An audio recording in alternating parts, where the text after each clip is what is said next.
terminó la clase y dice, este soy yo, dice al final.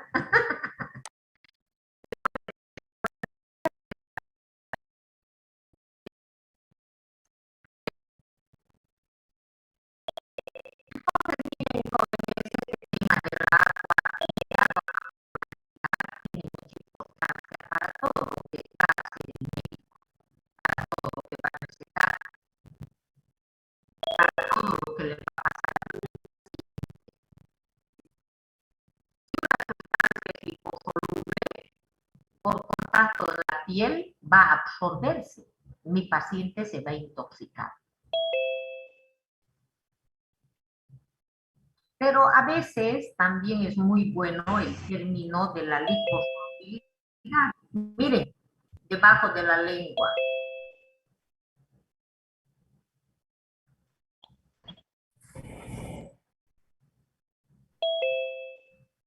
Debajo de la lengua.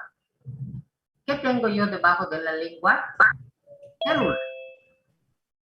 ¿Qué tiene la célula? La doble capa lipídica. Y entonces yo voy a poder administrar por vía sublingual analgésicos como el ketorol y mi paciente va a dejar de llorar de dolor. Voy a poder administrar por debajo de la lengua por vía sublingual, por ejemplo, nifedipino. Bueno, medicamentos por el momento.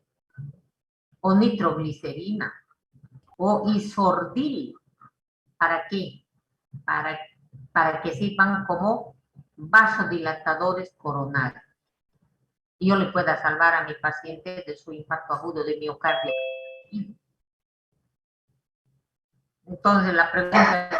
Doctora, disculpe una consulta. ¿Es verdad que la melatonina se puede administrar por debajo de la lengua o es solo tragándola? Sí. ¿Y por qué cree? O sea, según lo que leí, una era para que sea más rápido que la persona pueda dormir y la otra, si se la tragaba, era para que duerma más profundo. Por ello, ¿por qué cree? ¿Por qué cree que pasa eso? Porque es una sustancia hidrosoluble. Lipo. Lipo. ¿Ah? Liposoluble. Lipo. No se puede olvidar, Mariana. Todo lo que se administra por vía sublingual es porque son liposolubles y van a poder atravesar fácilmente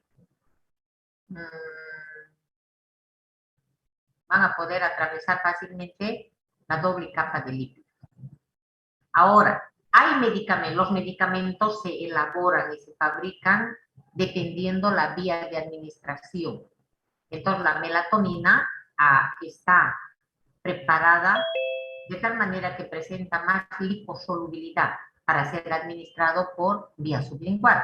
Pero la molécula que va a ser administrada por vía oral, que va a llegar al estómago, va a llegar al intestino, son moléculas que están preparadas de otra manera para que sean de liberación sostenida, Aramayo. No sé si me está entendiendo, ¿no? Ese tipo de medicamentos se fabrican así. Aquí está el principio activo, la melatonina, y aquí se le pone una cubierta, ¿no? Pero en esta cubierta se va dejando otro poquitín del medicamento. Y se le pone otra envoltura y aquí hay otro poquito de medicamento. ¿Ah? No sé si alguna vez han visto el Amplifludes, o han visto el Contac-C, o han visto el Omeprazol. En esa cápsula hay bolitas, hay esferitas. Eso es lo que estoy tratando de representar. Entonces, a la primera que entra al intestino, se deshace esta película y sale esta. Y va a llegar a la sangre y va a hacer lo que debe de hacer. Pero una vez que por retroalimentación disminuye la concentración del medicamento en la sangre, entonces este se libera y nuevamente. Y así, por eso se llama de liberación controlada. Esto es lo que se aplica, por ejemplo, con el chip anticonceptivo. El chip anticonceptivo no es nada más que un medicamento que es de liberación controlada. Y entonces sale un poquitito de la hormona, se metaboliza, entre comillas, se gasta, porque al decir metabolizar ya queda implícito que se gasta, y entonces libera otra porción de la hormona para que no se embarace.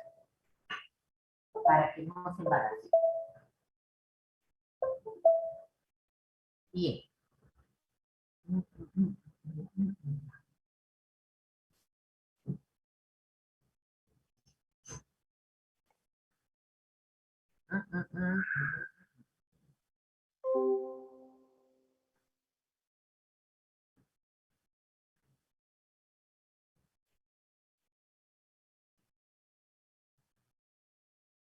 Perfecto. Bien, bajamos. Entonces, este concepto de polaridad tiene importancia para cuando queremos administrar xenobióticos en forma de medicamento. Pero también es importante para poder salvar la vida a un intoxicado, porque podemos aumentar la diuresis. Es diuresis orinal. Entonces, yo tengo un paciente que supongo que estoy segura que tiene un tóxico en el cuerpo. ¿Qué voy a hacer? Voy a favorecer su eliminación a través de la orina. Entonces, yo voy a empezar a administrar a mi paciente sueros para que aumente la volemia y con esto la diuresis. ¿Por qué? Porque tengo la seguridad que el tóxico que tiene en su cuerpo es polar. Porque si yo sé que el tóxico es apolar, no va a salir por la orina. Por ello es importante saber este término de polaridad. Bien, esto me está representando dónde puede ligarse otra molécula. Aquí, por ejemplo, tiene positivo, positivo, negativo, negativo, y entonces aquí puede venir una molécula positiva y aquí una molécula negativa. Una molécula de agua puede ligarse por estos puntos a otras sustancias que tengan cargas, que sean polares.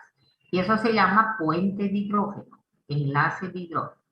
¿Para qué sirve el agua? Dios mío, no he avanzado nada. Uno, disuelve a los agentes polares, como ribosa, urea,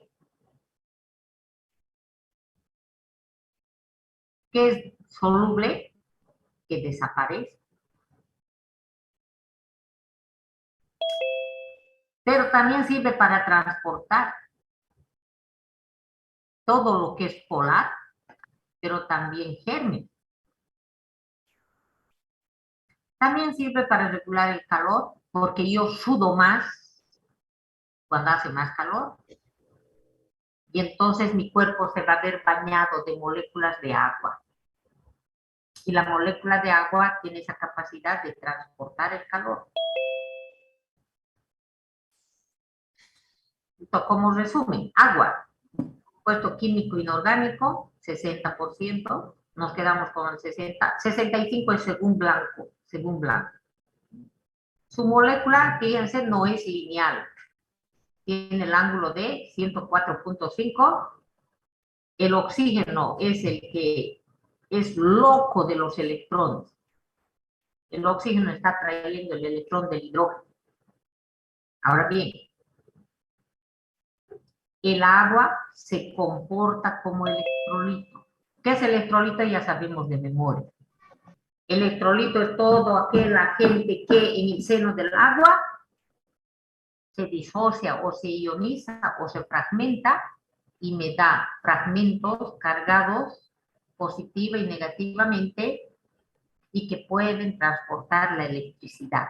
Este es el concepto de electrolito. Entonces, fíjense, ¿qué es electrolito? Todo aquel agente que en el seno del agua. Y ahora yo estoy leyendo aquí, el agua es un electrolito. O sea que el agua, en el agua se puede fragmentar. ¿Me entienden eso o no? Esto es apasionante. El agua se comporta como el electrolito. ¿Qué es el electrolito? Se disocia. O sea que el agua se puede disociar. Ahora les muestro. ¿Cuáles son las funciones del agua? Disolvente. De los polares, de los iónicos como el cloruro de sodio. Ah, y aquí entra un concepto interesante. De los anfóticos. Anfo quiere decir que se portan como grasa y se comportan como polares. También los puede solubilizar. Y a los apolares, hidrófobos. Pero esto es a los que tienen menor número menor número de carbonos. Veamos esto, electrolito. ¿Para qué sirve? Ya, voy a hablar de eso. O lo dejaría aquí.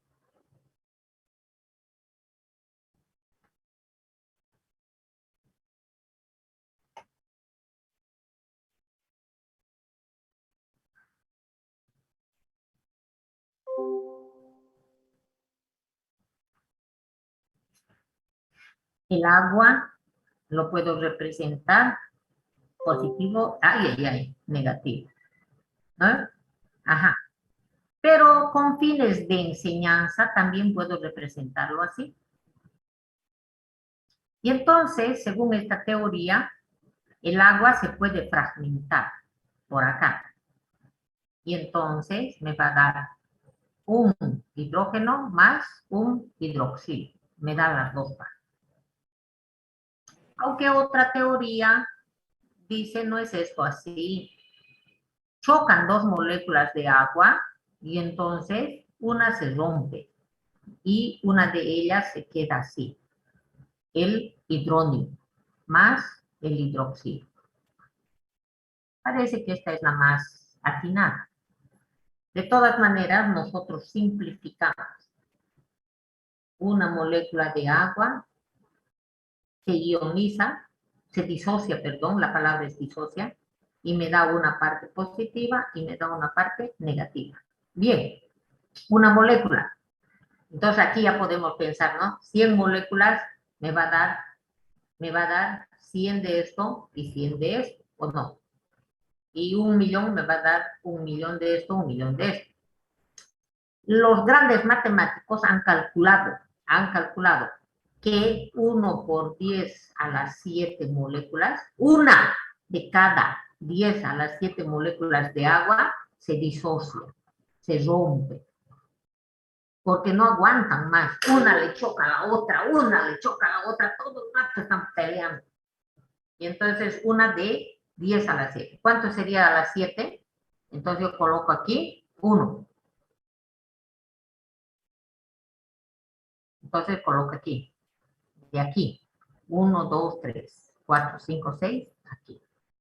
Entonces, 1 cada 10 millones.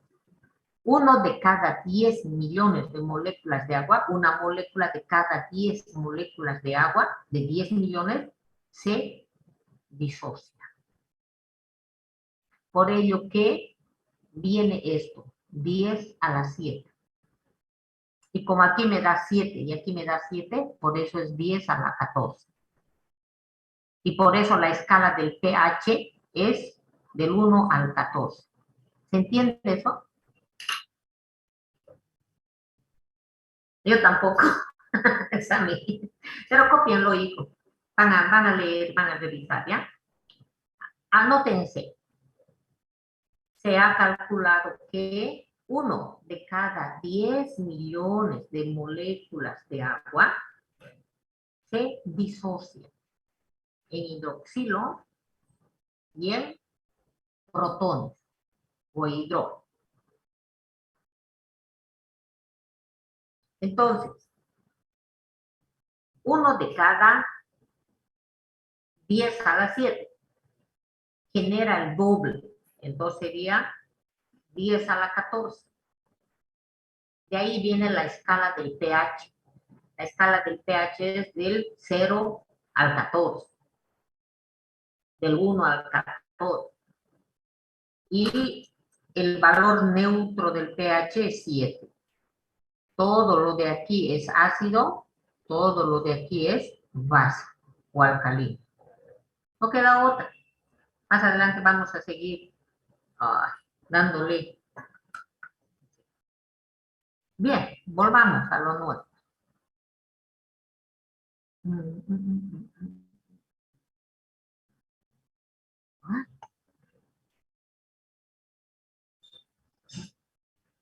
Ingesta de agua.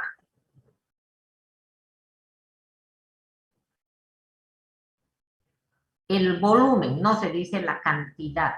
No se dice la cantidad de agua que voy a tomar. No, no, el volumen. Es líquido, los líquidos se miden en volumen. Esto es importante cuando esté trabajando ya, cuando esté haciendo su internado, tiene que medir el volumen de la orina, no va a decir la cantidad de orina. Bien, el volumen de agua varía de un día a otro, claro, porque hace calor, porque hace ese ejercicio, ¿sí? Y también por la idiosincrasia. De todas maneras, hay que memorizar. Un adulto de 70 kilogramos, todo normal, perfecto, necesita 500 ml. ¿Qué es 500 ml? Medio litro.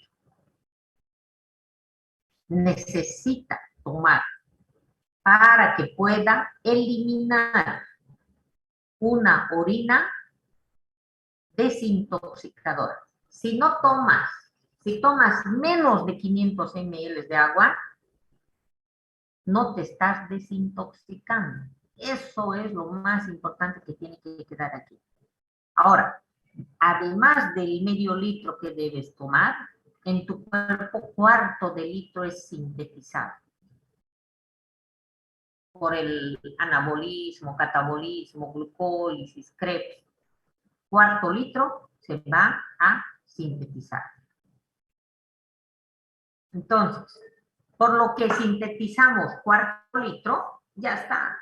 Ya está. Para vivir, para tener buena fisiología renal, por lo menos debes de tomar cuarto litro. Necesitamos medio, pero como tú sintetizas cuarto, tienes que tomar cuarto.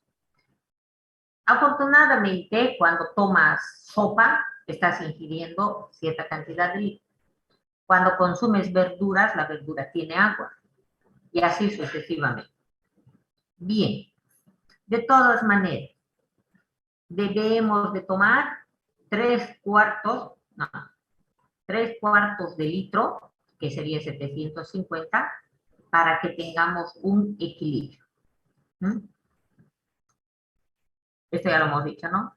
Necesitas un cuarto litro, pero mejor 3 cuartos de litro para que de esta manera puedas tener el equilibrio con todas las pérdidas que tienes. Si tú ingieres menos de eso, aumenta la osmolalidad. ¿Qué es osmolalidad? Concentración. Tu orina va a ser más oscura, tu orina va a tener más urea, más creatinina, más ácido úrico.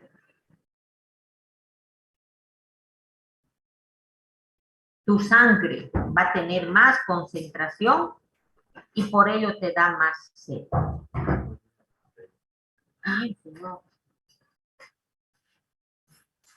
Mucho me molesta. Ya toma ahí. Esta partecita vayan leyéndola, por favor. Si la carga de soluto. La carga de soluto. Todos los días, ¿no? Sí. 4, 6, 8, ¿ves?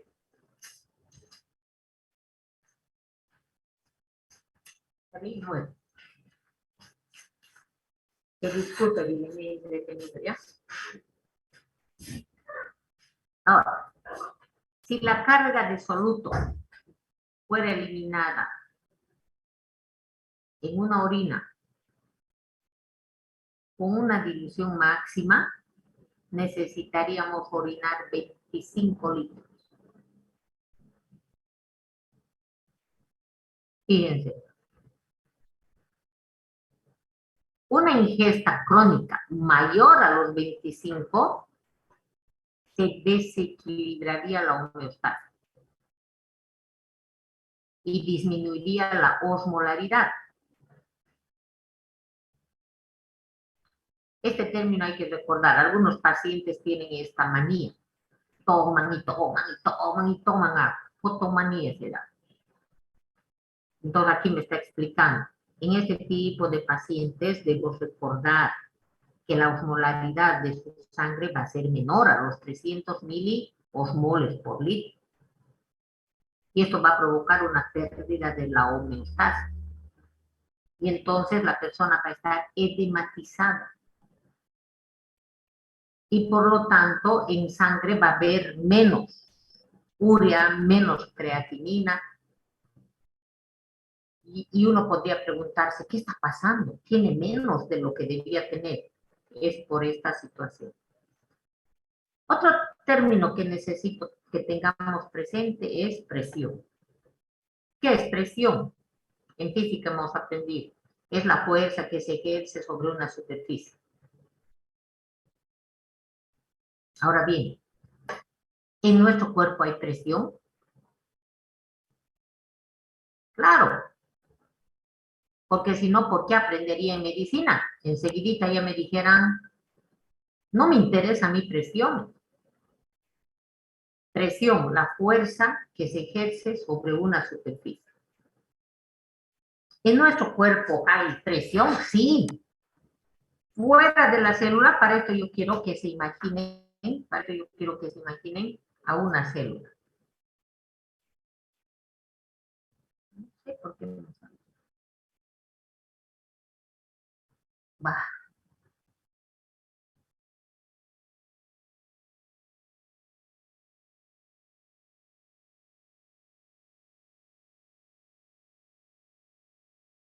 Entonces, yo voy a suponer que esta es, qué feo, mira. Esta es la membrana de una célula. Aquí es el interior de la célula y aquí es el exterior. ¿Qué tengo dentro de la célula? Agua. ¿Qué tengo fuera? Agua. ¿Qué tengo aquí? Potasio. También tengo sodio. Pero aquí yo tengo sodio y tengo potasio. A propósito, más chico, más grande. Ya saben, por la diferencia de concentración. ¿Qué es presión? La fuerza que se ejerce sobre una superficie. Es decir, que esta molécula de agua ejerce una presión aquí, una fuerza. Y este también. Y este también. Todos los pescados se empujan de adentro y todos los pescados, ahí no son pescados, solutos son. Entonces ejercen también una presión. De todos los componentes que hay dentro de la célula, el agua y el sodio se llevan la flor. El agua y el sodio son los que determinan la presión en el cuerpo. Dentro y fuera de la célula. Dentro y fuera de los vasos sanguíneos. Entonces, en el tema agua, yo tengo que llevar presión para que el estudiante entienda de que si la persona tiene poca agua, su presión va a bajar. Presión dentro de la célula, fuera de la célula. Ahora, ¿por qué yo necesito que haya fuerza? Y además algo les digo. Esta presión, presión interna, digamos, presión interna, presión externa, tienen que ser iguales.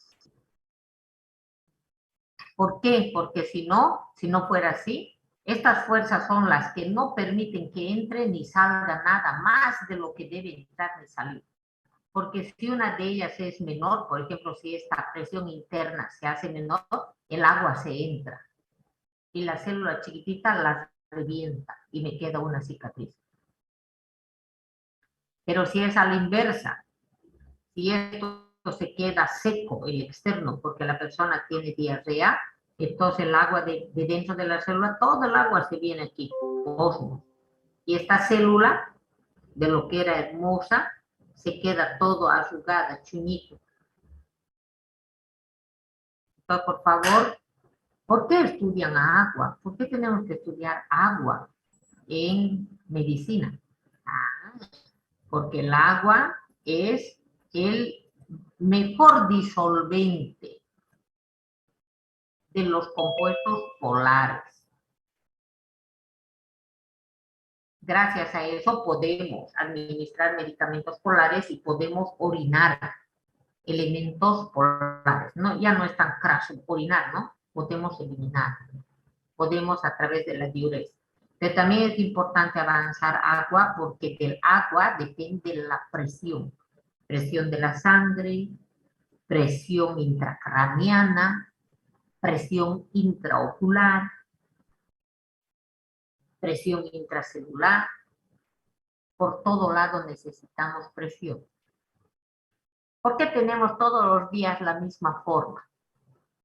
Porque las presiones interna y externa están controlando.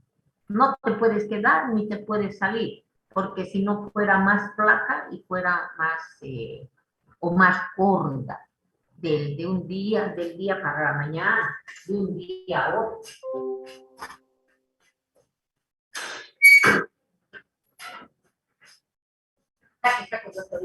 Y un poquito, cierra esa puerta y sale por acá. O ya, como quiera, como quiera. Ya. Entonces, por eso es importante estos jóvenes de las presiones. Ahora, el agua tiene en su interior, en su seno, muchos agentes, como sodio, potasio, cloruro, glucosa, urea, creatinina, de todo tiene. Todos ellos se llaman solutos. Entonces, la presión del agua con sus pescados determinan la presión total. Si solamente se toma en cuenta la presión del agua, es presión hídrica. Pero si solo se toma en cuenta a las proteínas, esa presión se llama presión oncótica. La presión oncótica más la presión hídrica más la presión de todos los solutos se llama presión osmótica. Ya no oncótica, osmótica. Aquí tengo la presión osmótica. Esta resulta de la suma de todas las presiones. Presión del agua, presión de las proteínas y presión de todos los solutos. ¿Dónde está esta presión osmótica? Dentro y fuera de la célula. Entonces hay una presión osmótica intracelular y una presión osmótica extracelular.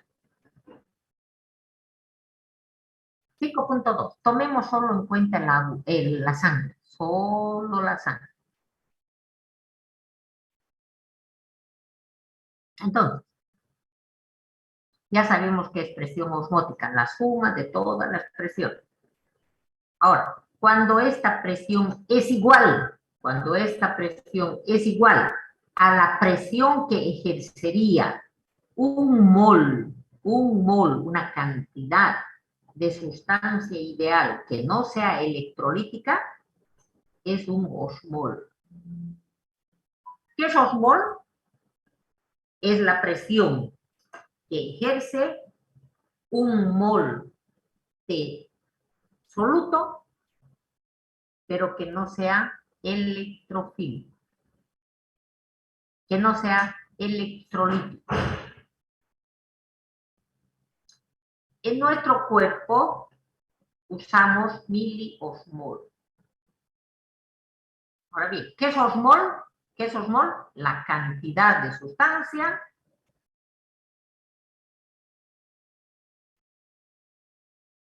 que es igual al número de Avogadro, a 6,023. ¿No ves? ¿Te acuerdas o no? De química. Pero dejémoslo en mol. ¿Qué es osmol? La presión que ejerce un mol de sustancia. ¿Qué es osmolalidad? Ya no es osmol, es osmolalidad con L. Entonces aquí te dice la cantidad de soluto que hay en 1 kilo de agua. ¿Y qué es osmolaridad? Osmolaridad en 1 litro. No lo había puesto. ¿Qué es osmolaridad? Cuando es 1 litro de disolvente. Osmolaridad con LL, 1 kilo del disolvente.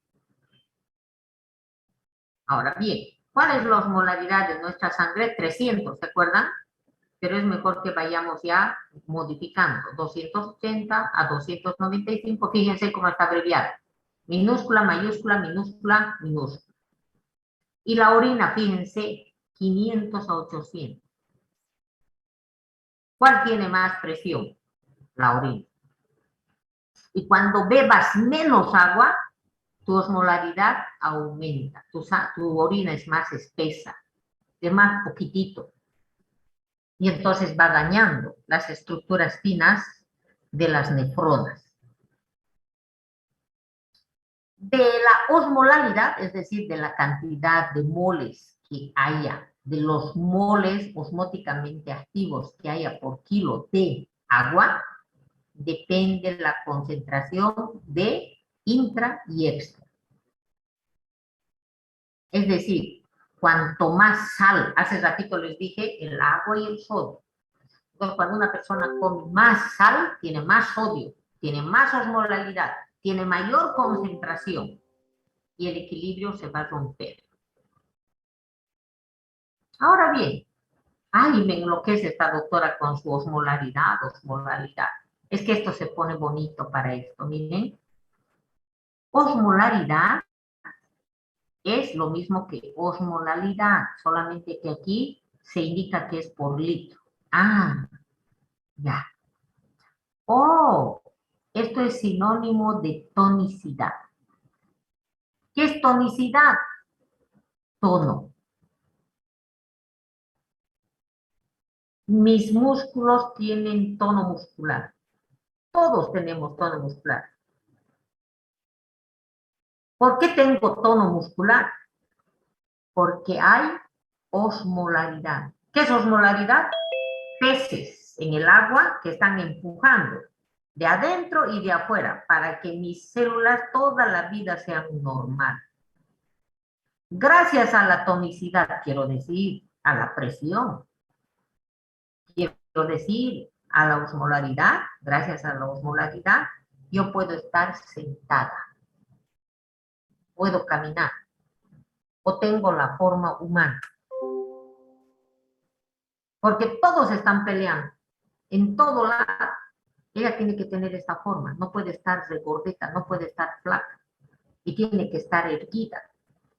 De ahí que una persona que pierde agua por diarrea, ¿puede caminar normal? No. ¿Puede estar sentada, puede estar atendiendo? No, porque le está fallando osmolaridad. Perdió mucho sodio, mucho potasio, cloruro, perdió agua. Entonces no hay tono muscular. Para esto sirve todo. Entonces, como tono es sinónimo de osmolar, se maneja en la farmacia, en medicina, obvio, el término tono. El suero fisiológico es isotónico. Iso quiere decir igual.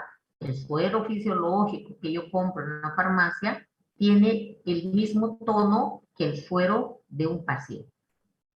Por ello le llamo yo ahí Solfi, solución fisiológica. ¿Por qué fisiológica? Porque tiene el mismo tono. ¿Y cómo se consigue? En un litro de agua, 9 gramos de cloruro de sodio. En realidad es 8,5. En realidad es 8,5. Cuando yo quiero ser fregada, le pregunto ahí, diga con exactitud. Como muchos médicos no saben mucho de matemática, lo redondeamos a 9 por litro. Y si fuera 100 ml, ¿cuánto fuera? 0,85 o redondeado 0,9. Entonces hay que tener mucho cuidado. 0,9% o 9 por 1000. A veces la gente se confunde y dice 9%. No, está mal. Cuando tiene menos tono, es porque tiene menos soluto. Ya no tiene 9, puede tener 8, 7, 6. O puede ser solo agua, ya no lleva cloruro de sodio. Hiper quiere decir mayor tono, es cuando el agua es saladísima. Entonces, esto hay que diferenciar. Yo voy a necesitar algunas veces administrar a mi paciente un suero isotónico. Y voy a decir solución fisiológica, de acuerdo a los resultados de los análisis. Pero si los análisis me dicen que mi paciente necesita mucha sal, entonces yo voy a pedir una solución hipertónica. Para eso estamos avanzando, para saber qué es lo que yo voy a elegir. Evidentemente, no se asuste, en medicina interna y todas las materias va a ir aprendiendo más esto, pero aquí tiene que aprender por qué se llama isotónico hipertónico. Osmolaridad es por osmolaridad por litro, ¿no? Ahora, osmolaridad. 1000 gramos de agua para la osmolaridad. Cuando yo tengo 1000 gramos, ¿qué voy a tener? ¿Qué voy a pensar? Que a 22,4 atmósferas de presión, que es lo normal, 22, va a tener esta osmolaridad. Y lo que hemos aprendido, osmolaridad es diferente a osmolaridad. ¿Qué es presión oncótica? La presión ejercida por las proteínas. Por las proteínas. El plasma. En el plasma yo tengo proteínas plasmáticas que regulan la presión oncótica y indirectamente la presión osmótica. En, las proteínas, en el plasma tenemos proteínas, sí, albúmina, globulina, fibrinógeno. Pregunta de examen. Estas proteínas, ¿qué es lo que van a hacer? Regular el paso de líquidos de un lado al otro lado. Dentro de las venas hay más proteínas. Y las proteínas son polares, son hidrófilas. Entonces, si hay más proteínas dentro de la vena, ¿qué le dicen al agua? Ven agua, ven, entra, no te quedes ahí, porque si no va a aparecer un edema. Por ello que la persona que tiene poca proteína es edematizada. Esto es lo que se conoce con el nombre de Kwashiorkor. La ley de Starling, hay que recordarlo, nunca hay que olvidarlo, por favor. La ley de Starling indica eso. Las proteínas se encuentran en mayor proporción dentro de las venas y como son hidrófilas atraen más agua. Y de esta manera recogen el agua que está en la punta de los dedos de mis pies. El agua se está quedando chocha ahí, fuera de los vasos. Pero las proteínas le llaman, oye, ven aquí, que no va a estar este paciente con sus pies hinchados. Bien. ¿Cuánto es el valor normal? 300, aunque hemos dicho 285, 280, 295. Que es igual al doble de la concentración de sodio, sumado a la concentración de glucosa dividido entre 18, más la concentración de nitrógeno dividido entre 2,8. Esto lo vamos a ver más adelante, pero hay que ir memorizando. ¿Cómo puedo calcular yo la osmolaridad de mi paciente? Ay, no hay aparatos para presión, para medir la presión osmolar. Fácil, laboratorio, digo sodio, por favor, quiero saber cuánto de sodio tiene. Entonces lo multiplico por 2. Y ya tengo la presión, ya tengo la osmolaridad de mi paciente y ya sé qué tipo de suero voy a recetar. Isotónico, hipotónico o hipertónico. Lo exacto, lo más exacto es el doble de la concentración del sodio más la concentración de la glucosa dividido entre 18 más la concentración de la urea dividido entre 2,8. Pero con fines prácticos tú puedes multiplicar el sodio y sacar adelante a tu paciente. Ahora bien, la ley de Starling. ¿Cómo se regula la presión osmótica del líquido extracelular? ¿Cómo es que se regula la cantidad de agua, de sodio, de potasio, de cloruro? Pues